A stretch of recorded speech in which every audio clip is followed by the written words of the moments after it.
ensinamentos e, acima de tudo, na prática do nosso dia a dia.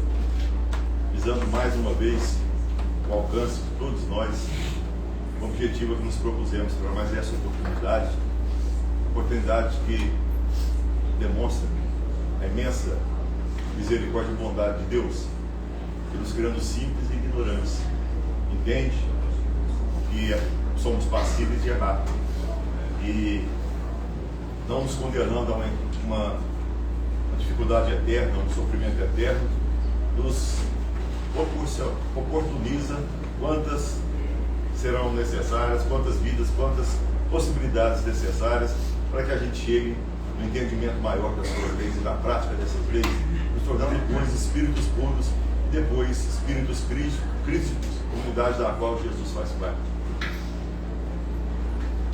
É interessante que a gente, no momento desse, eu já tive a oportunidade de, em outra situação, elencar aqui as dificuldades que nós estamos enfrentando. Nós estamos num processo de transformação do planeta de provas e expiações para o planeta de regeneração, que a gente já sabe, já falei aqui também, deve estar mais aflorado essa possibilidade, ou essa possibilidade não, de vez que isso já é fato, já está consumado, essa ideia, vai estar mais aflorado essa passagem de planeta de provas e expiações para o planeta de regeneração em torno de 2057, segundo Chico Xavier, no Pinga Fogo de 1971, quando ele foi questionado sobre isso, ele elencou essa data. É interessante que os espíritos, eles não costumam observar datas, falar datas, mas perguntado, o Chico falou que a espiritualidade tinha falado que seria em torno de 2057. Então nós estamos em 2025, seriam mais 32 anos. Muitos de nós não estaremos mais aqui, estaremos do lado de lá, outro estaremos aqui ainda.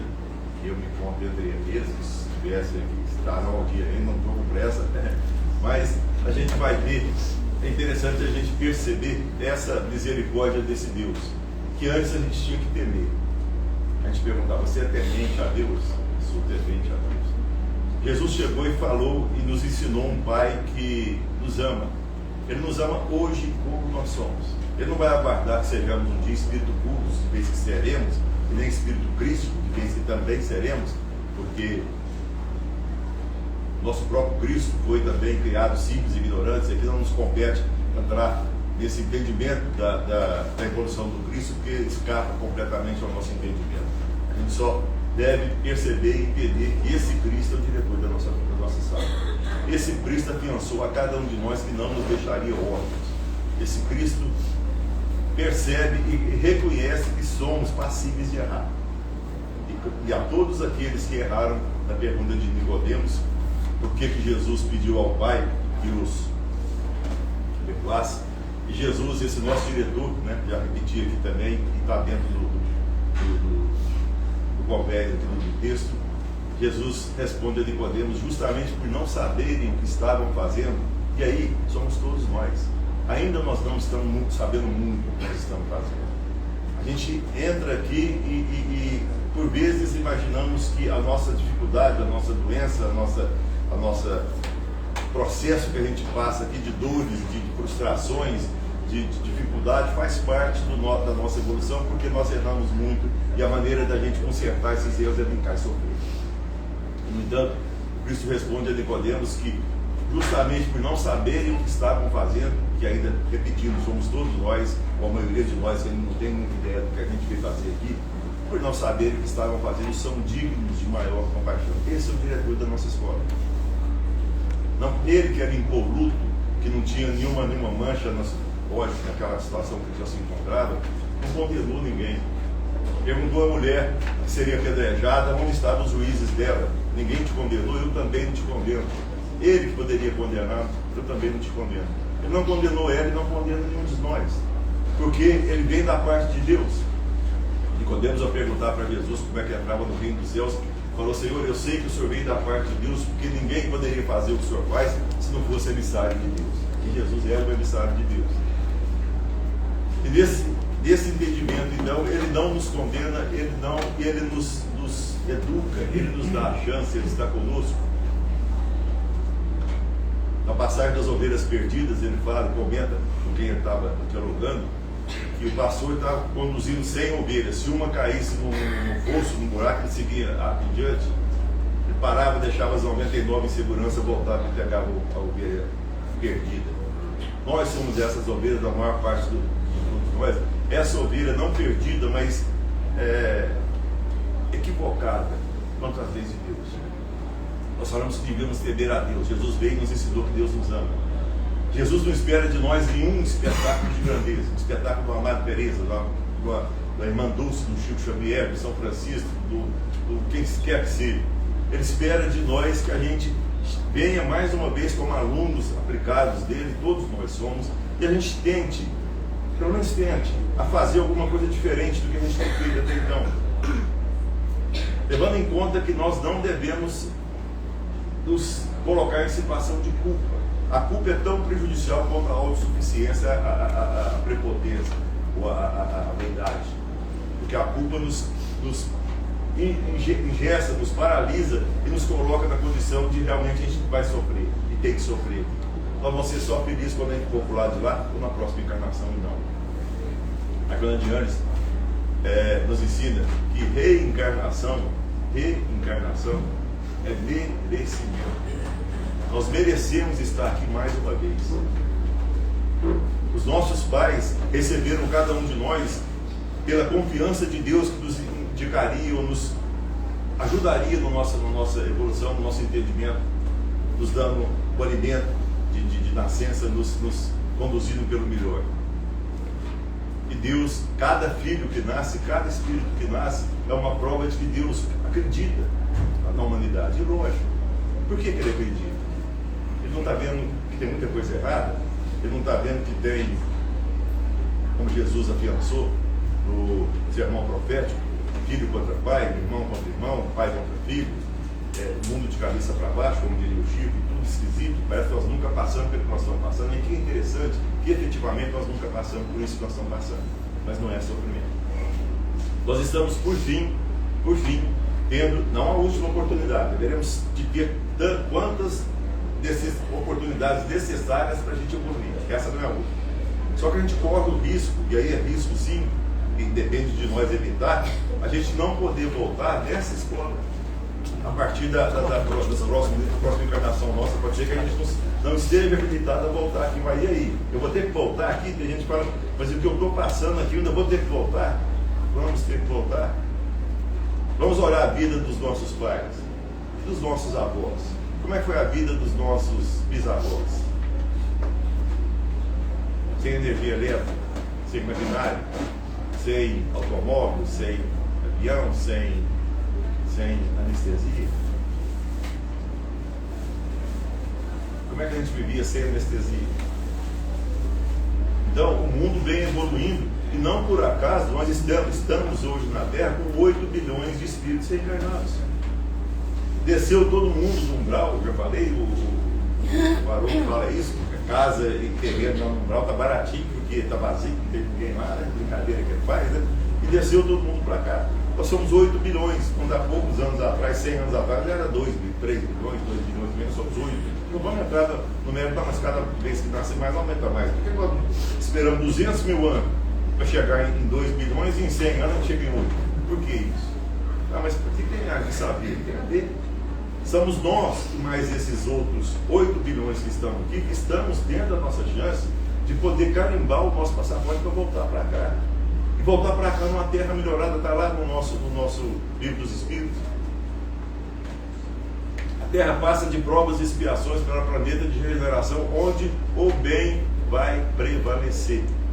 Onde o bem vai prevalecer. Então está tudo certo. O Joana de Anjos também nos ensina. Nem tudo está bem, mas tudo está certo, porque está nas mãos de Deus. Então o bem vai prevalecer. Se vai prevalecer, significa o quê? Que vai ter só bem? Não. Vai ter ignorância também. Mas o bem vai prevalecer. Imaginemos então, sem nos considerarmos melhores do que quer que seja, se todos os grandes governantes da Terra, com grandes responsabilidades, não é à toa que a pessoa compôs um planeta, Jesus compôs muito bem, mas um país, né, conduz 200 milhões de habitantes, outros 300, outro 1 bilhão e 400 milhões, outro 1 bilhão de pessoas, o presidente conduz tudo isso, é uma responsabilidade muito grande. E ele aceitou essa responsabilidade, não é fácil, né? Mas essa responsabilidade dele está adstrita a um limite que o Cristo Jesus vir a toda a terra impõe. E a gente, participando desse processo agora, podemos ter a possibilidade de voltar para cá e repetindo, voltar para cá numa terra melhor. E como é que eu faço para voltar para cá? É a última oportunidade? Não, mas é especialíssima, preciosíssima, todas são preciosíssimas, mas essa é mais, justamente pelo sermão profético de Jesus. Jesus falou que no fim dos tempos haveria nação contra nação, haveria pandemias, haveria guerras, haveria as familiares uns contra os outros, e a iniquidade seria tamanha que o amor de muitos esfriaria. Mas quem perseverar até o fim será salvo. Como é que nós vamos perseverar? É o testemunho que cada um de nós está tendo. Por isso que eu falo que nós nunca passamos pelo que nós estamos passando. Porque agora não é exigido, mas é esperado de nós, efetivamente, praticar os ensinamentos do Cristo Jesus, para o nosso bem. Ele não nos condena, ele nunca vai nos condenar, nós temos que ter uma grande chance. A doutrina espírita chega para nós como um farol, iluminando as nossas necessidades e mostrando o que a gente tem que fazer. Não por sermos espíritas, melhor do que quer que seja, que a maior parte de nós viemos do segmento religioso católico, evangélico, o que seja, né? E parece que foi feita uma pesquisa ultimamente agora que o número de espíritas diminuiu, né? Mas a questão não é números de encher os centros espíritas, embora a maior parte dos centros espíritas estão cheios, né? Mas quando a Jana antes falou com o Divaldo, quando ele questionou que as igrejas evangélicas estavam cheias e os centros espíritas não, a Jana responde para ele: Divaldo, se esses nossos irmãos não estivessem lá na igreja evangélica, eles não estariam aqui no centro espírita, eles estariam na rua sem Deus. Então, eles lá é onde eles são convencidos de que é o que está certo, é ótimo, o Deus deles é o mesmo Deus nosso. Só que a doutrina espírita, como consolador prometido por Jesus, tem um diferencial que nenhum outro tem. E eu queria perguntar de novo, então, imagina se todos esses grandes condutores dos países acreditassem na reencarnação. Como é que eles fariam? Vamos pensar nisso. Se todos, quem domina aí, os presidentes, Brasil, Estados Unidos, Argentina, da Rússia, da Coreia do Norte, do Sul, da China, de tudo, acreditam em reencarnação. E por que não acredita? Por que Jesus, Deus, não ajuda para eles acreditar? O que resultaria de eles acreditarem na reencarnação? Qual seria a diferença? Poderiam pensar mais nas consequências. Justamente. Pensariam mais nas consequências. Sabendo que não tem só essa vida, que essa vida é um ápice, é um fogo fato, é um piscar de olhos da nossa vida. Sabendo disso, daria o máximo de si para que na próxima não viessem, nós vamos poder falar aqui, não viessem com mais facilidades materiais, com mais riquezas, mais isso e aquilo, mas viessem com mais serenidade, viessem com menos ansiedade, viessem com menos depressão. A depressão você vive no passado, a ansiedade você vive no futuro, no presente você vive no futuro. Não vou poder questionar nem condenar, ninguém sabe que cada um depressivo e cada um ansioso está passando. Mas talvez será que essa ansiedade, essa depressão, é porque nós não conseguimos ainda colocar as nossas vidas nas mãos de Deus e acreditar nele mais? Será que a gente não percebe que nós não estamos sozinhos, que Jesus está com a gente sempre? Será que a gente já entendendo isso, a gente faz as nossas orações todos os dias? 10 minutos de oração, acorda 10 minutos antes de trabalhar, antes de ir para os seus compromissos, faz uma oração e agradece a Deus de ter acordado, e está bem, está sem dor, está sem nada, está enxergando, está falando, está escutando, está andando, tem braço, tem mão, tem amigos, como que vale isso? E às vezes a gente se perde numa frustração, numa questão amorosa que não se concretizou, numa questão de frustração de eu querer uma coisa e por enquanto eu não tenho ainda, não é o momento certo, fruto do amadurecendo ainda, mais adiante eu vou entender por que não foi daquela hora e foi depois, eu estou mais maduro. Talvez se a gente conseguisse aos 20 anos ou 30 o que eu estou querendo, aos 20 anos eu poderia perder minha encarnação. Agora eu recebo outros horários, outro entendimento. Hoje a gente já com a vida nos moldando, e a vida é sábia demais e amorosa, mas nos molda e nos ensina. Com essa vida nos ensinando, a gente vai deixando aos poucos de criticar e de condenar as pessoas. Fulano é assim, porque eu estou vendo um cisco no olho dele.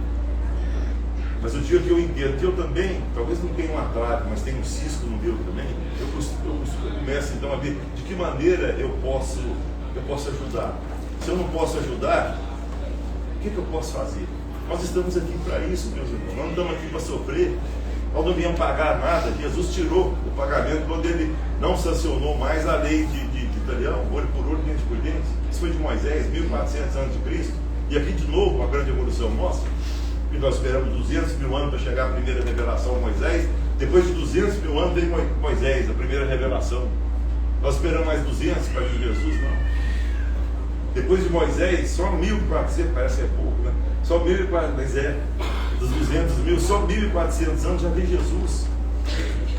E já falou que Deus não castigava, que a gente não deveria amar os nossos inimigos, como a gente ama os amigos, mas deveria orar pelos que nos perseguem e caluniam. Vem nos ensinar que Deus está conosco, que Deus nos ama. Isso nos dá a chance de melhor entender o que a gente veio fazer aqui. E depois do nosso Cristo, nós esperamos mais quanto para chegar o Consolador prometido que Ele prometeu para nós. E por que Ele prometeu que mais à frente Ele enviaria o Consolador? Porque na passagem com Nicodemos, que era doutor da lei, não entendeu o que era nascer de novo. Nicodemos, que era doutor da lei, nós já falamos aqui, entendeu que nascer de novo era voltar no ventre da mãe dele. E saiu sem entender. Então Jesus falou lá, se vocês não me entendem quando eu falo das coisas da terra, como é que vocês vão me entender quando eu falar das coisas do céu? Jesus falando com Nicodemos. Mas a época certa, ele, o grande Espírito, falou que mandaria. A época certa eu pedirei a meu Pai para que eu vos envie o Consolador prometido, que vai reviver os meus ensinamentos. E a gente entende esse Consolador prometido, que é o nossa doutrina do Espírito. Não nos faz melhor do que ninguém.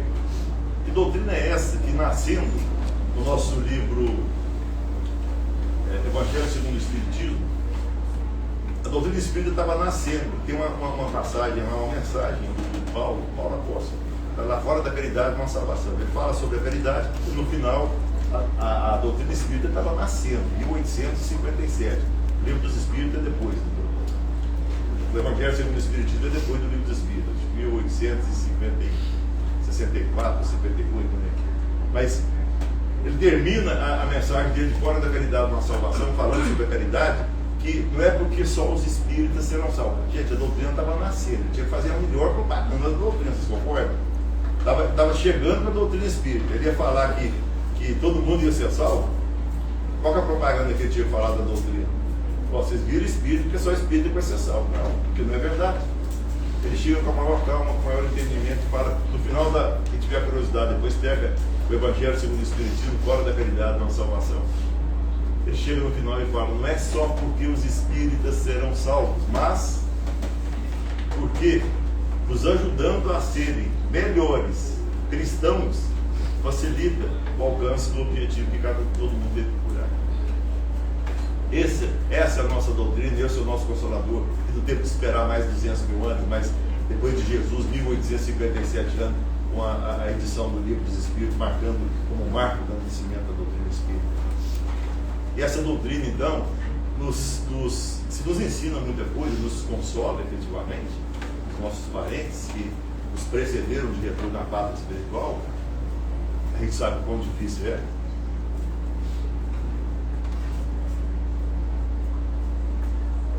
Uma mãe que perde um filho, um pai que perde a esposa que perde um neto, a avó e por aí vai. Chega até para nós e fala, ninguém morreu, ninguém morre. Tudo bem, é difícil sim. E por que é difícil? A gente sabe que não morreu, que está do lado de lá.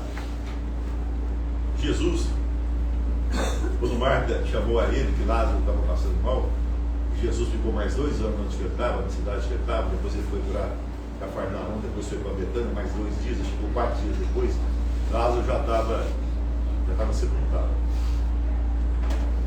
E Jesus chegou, e no Evangelho também, Evangelho de João, não me lembro do capítulo, versículo, no Evangelho de João está lá. Jesus chegou à frente do túmulo do Lázaro ali, que Natanael não, quem esqueci o nome, quem tinha doado lá o túmulo lá para ser enterrado, Lázaro. Jesus chega lá assim, e está escrito no Evangelho de João, Jesus chorou. Jesus chorou no Evangelho de João, porque ele chegou e Lázaro estava sepultado lá no túmulo dele. Por que Jesus chorou? Ele não ia chamar Lázaro de volta à vida? O Lázaro tinha realmente morrido ou era uma catalepsia que ele não tinha morrido? Né? Ele chorou porque Lázaro estava sozinho ali, abandonado, sozinho, na escuridão, pústulas de sangue difuso aqui, sofrendo. Jesus, como amigo dele, amigo de todos nós, viu aquela situação e chorou pela situação que ele estava. Esse é o nosso Cristo. Esse é o nosso diretor da nossa escola. E é por isso que nós temos a condição efetivamente de sermos felizes. A condição de ser feliz porque nós temos o nosso orientador, que é orientador do planeta e faz parte da comunidade cristã. Essa comunidade cristã, no livro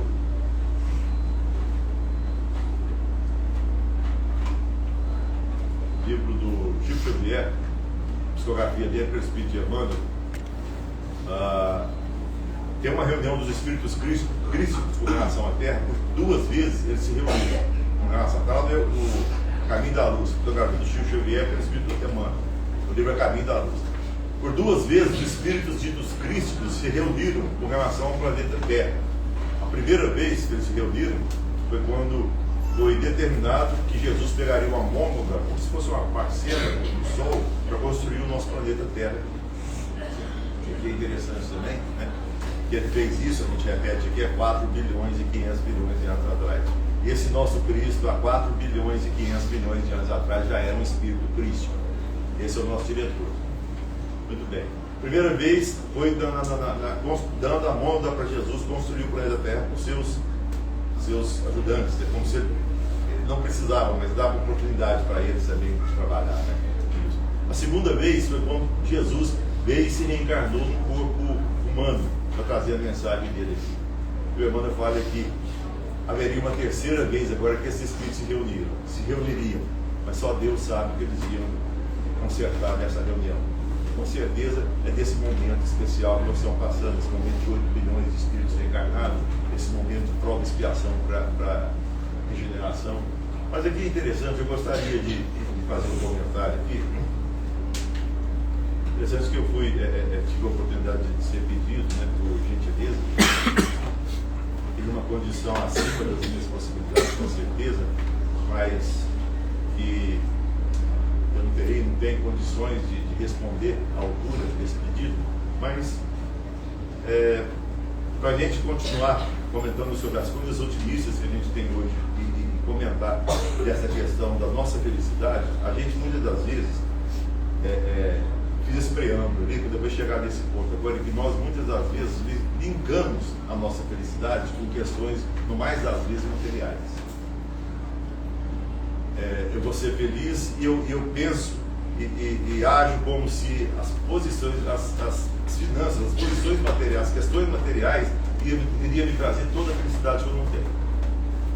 E nesse tocante aí, nós temos uma passagem do livro Questão da Gratidão, psicografia do Paulo Franco pelo Espírito de Ivana Janes, que ela comenta que, e aí entra nessa questão do dinheiro, eu quis trazer essa questão das posses financeiras, materiais, para a gente avaliar essa questão que nós vamos encaminhar aqui com o ser feliz.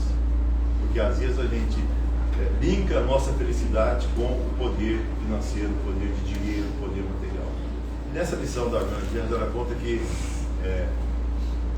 Haroldo de Halikarnasse é uma cidade da Turquia hoje chamada Pródodo. Esse Heródoto, nascido no século V a.C. e considerado por grande orador Narciso de Roma antiga, grande orador, como um dos maiores historiadores, ele conta que Solon, que era um outro filósofo famoso, nascido entre o século VII e VI a.C. também, Solon, Esse Solon era um filósofo, um poeta, um político. E ele foi visitar, olha que coisa interessante. A gente vai encaminhando para o entendimento. Ele foi visitar Creso no país de Lídia, nessa época, ele com 5 séculos antes de Cristo, esse Solon. Ele foi visitar e o Creso era o rei da ilha, né? Ele era muito rico, tinha muitas joias, muito ouro. Ele era rico, era o homem mais rico do mundo na época. E o Solon foi, como grande filósofo e tudo, foi convidado a visitar ele lá nessa ilha, nesse país, Lídia, né?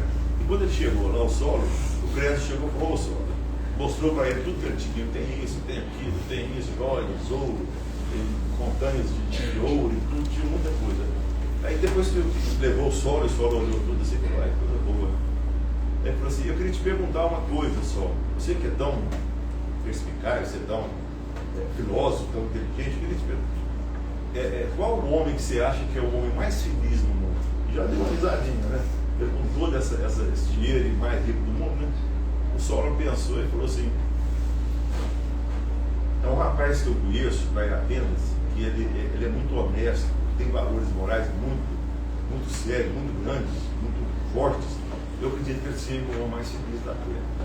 Aí o Creso deu um passo para trás, falou: como assim, né? E eu, né? Mas para não ficar perdendo, ele perguntou se tudo bem, né? Para não ficar sem graça, então tudo bem. E o segundo homem mais feliz da Terra, então quem você acha que é? Né? E já ajeitou, né? Tudo. Né? O Solon falou assim: olha, eu conheço também dois irmãos gêmeos lá em Atenas também, que cuidaram da mãe deles até ela desencarnar, até ela morrer, falecer. Depois que ela faleceu, eles fazem agora trabalho voluntário na cidade, cuidando da cidade. Eu acredito que eles são os mais felizes também.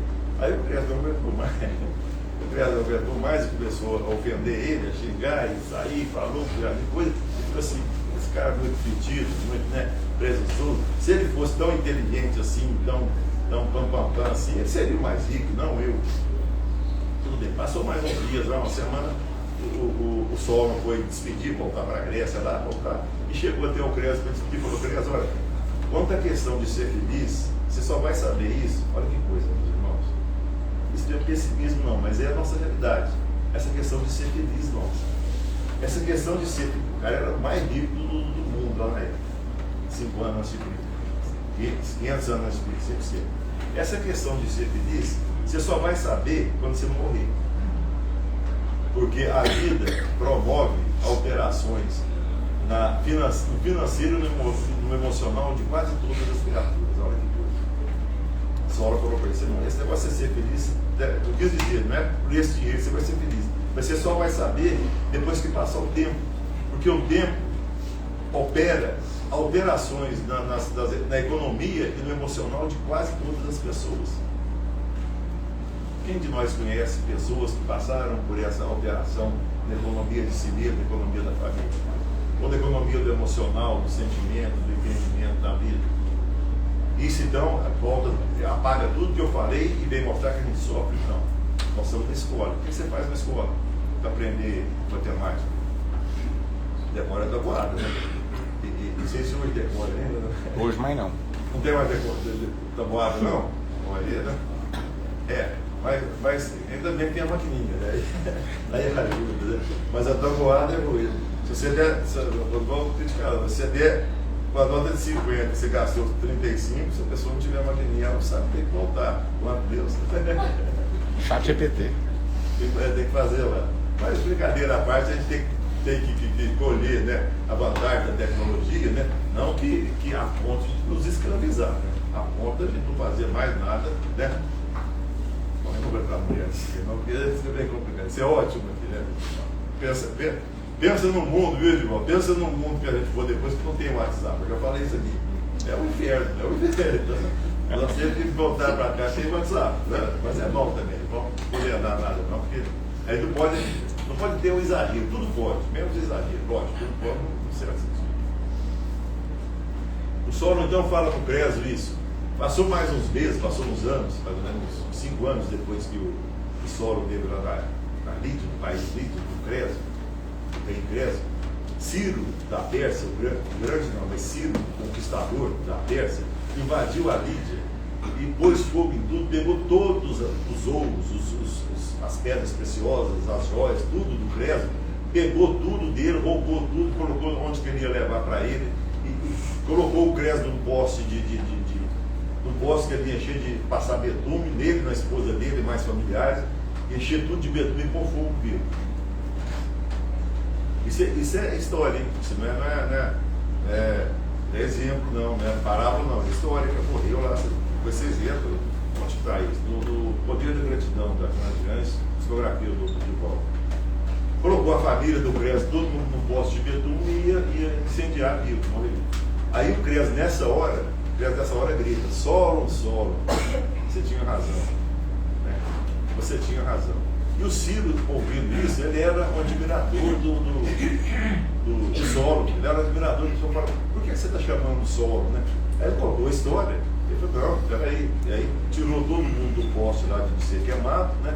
E falou: da agora em diante você vai cuidar de todos os meus bens materiais, aí, tudo que eu tenho, que eu peguei seu e mais o que é meu, você vai cuidar disso. Se você vai orientar teu filho Cambises também, você vai fazer a orientação dele. E interessante isso, que nessa situação que o Creso já estava no poste para ser queimado vivo, ele tinha tido um filho, um segundo filho que nasceu surdo e mudo. Então ele já estava numa dificuldade de ter um filho por limitação. E o primeiro filho dele, que eles tinham toda aquela máfia, né? aquela verdade de ter um filho homem, o primeiro, né? Para ser o herdeiro de tudo, tomar conta de tudo. Esse filho dele, brincando com o filho do rei Midas lá, com as lanças, o filho do rei Midas, sem querer, joga uma lança, atravessa o peito do filho do Creso e o filho morre dele. Então ele já estava sofrendo, porque ele teve um filho com limitação, surdo e mudo, e ele teve um filho que morreu nessa tragédia com a lança. Então tudo isso, a Joana de Anjos colocou nesse livro, O Poder da Gratidão, para mostrar essa passagem, que efetivamente com tudo que ele tinha, não se furtou a Deus testemunho. Então não é o dinheiro que vai nos fazer feliz, como você colocou para a gente falar como ser feliz. O ser feliz, a Joana de Anjos termina, é a gente investir nas questões morais, nas questões de honestidade, nas questões espirituais. Nós que estamos dentro da doutrina espírita, nós sabemos que nós não estamos aqui por acaso. Não é por acaso também que nós temos as nossas testemunhas com pessoas. E o maior testemunho de dificuldade nosso é o nosso relacionamento. Não por acaso nós estamos encontrando pessoas que estão me dando trabalho. Eu tenho 3 filhos, tem um que é mais complicado. Talvez eu fiz com que ele ficasse complicado ou não. Talvez eu pedi para vir com ele, porque eu queria ajudá-lo. Ele foi filho de um grande amigo meu, uma amiga, ou foi meu vizinho que eu acabei ajudando a desviar, agora eu quero acertar. Nós nascemos para acertar a nossa vida e não para sofrer. E tudo que eu estou passando, e os testemunhos, o Creso perdeu o filho primogênito, perdeu o outro filho com surdo e mudo, e foi roubado a capital lá da ilha, tudo pegando fogo, perdeu tudo. Então não é o dinheiro, não é a juventude, não é a beleza física, nada disso traz, porque senão os artistas que são insensatos, artistas que são milionários, que são jovens, que têm uma beleza física, não atentavam contra a vida. A vida chega num ponto que eles têm tudo e a vida fica tão vazia, tão sem sentido, que eles atentam contra a vida. Num momento de atentar contra a vida com 700 mil suicídios, como eu falei em uma outra oportunidade, e com 300 milhões de depressão. Nós temos que parar e ver o que Deus nos deu. Eu repito isso aqui, Edivaldo, quanto vale a gente enxergar, mas quanto vale isso? E a gente falar, escutar. E os braços e as mãos. E o gosto, eu falei da língua que promove os gostos aqui da língua, falei, né? Até falei que a ponta da língua que é doce, a minha deve ser mais da metade, porque eu gosto de doce mais, então mais da metade da minha língua, nem de falar muito, é doce, de novo. Fica aqui, só de falar eu já penso na latinha de leite condensado, para ver se tem em casa dele. Então, mais da metade da minha língua aqui é a ponta de doce. Eu falo que a ponta da língua é doce, lá no fundo é amargo, do lado de cá é azedo. Essa azedinha é pequenininha, do outro lado aqui é amarga. Mas, gente, brincadeira à parte, nós nascemos prontos. Uma hora eu vou voltar a falar aqui, já falei aqui, mas uma hora eu vou voltar a falar de novo dos chips que nós nascemos aqui, das glândulas suprarrenal. Nós nascemos com um computador prontinho, que impressionante, isso aqui ninguém faz igual. Como é que a gente olha? Eu olho para você, está de cabeça para baixo, não sei o que, chega para cá, em questão de milésimo de segundo, eu viro para cá, outra coisa, eu viro para cá, eu viro para cá, tudo funcionando de graça. Tudo bem, não é tão de graça assim, né? Mas assim, porque a gente nasce, tem as dificuldades, mas nós temos tudo isso para aprender a amar. Nós viemos aqui para aprender a amar, vamos começar lá dentro de casa. É difícil sim, eu estou reencontrando. Talvez aquela pessoa que eu tenho dificuldade de relacionar, eu contribuí para ela ficar desse jeito. Ou eu não prestei atenção direito que eu tinha que fazer, agora eu quero fazer direito. Mas nós não estamos sozinhos, meus irmãos.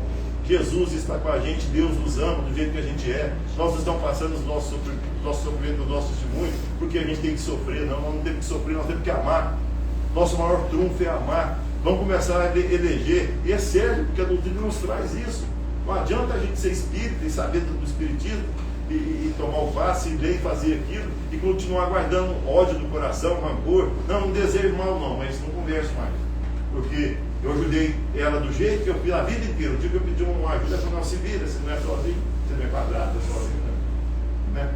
Eu vou fazer esse esforço, deixar para lá, vou orar para aquelas pessoas que Jesus falou, orar e que nos perseguem pelo dia. E vamos entender que todos somos irmãos, não tem ninguém melhor do que ninguém. Não tem nenhum de nós aqui que é melhor e nem pior. Cada um de nós está num nível de entendimento e de aprendizado que nós estamos. E que nós achamos que é o que é melhor. O fato de a gente estar aqui num centro espírita, porque a gente acha que a doutrina espírita é o melhor para nos ajudar a evoluir. E evoluir não quer dizer eliminar problemas, mas sim saber que os problemas que nós temos, Deus está sabendo e está nos ajudando a resolver. E Jesus está junto com a gente nos ajudando. Não estamos sozinhos nunca, nunca. Então, nós temos tudo para agradecer a Deus todos os dias, tendo a certeza de que o projeto de cada um de nós é dele, não tem como der nada, é questão de Deus. Meus irmãos, agradecer sempre a esse Deus a bênção, a oportunidade de a gente estar junto aqui. A casa, mais uma vez, pelo carinho, pelo convite, pela oportunidade. A cada um de vocês, pela paciência, que Deus nos abençoe sempre. Muito obrigado.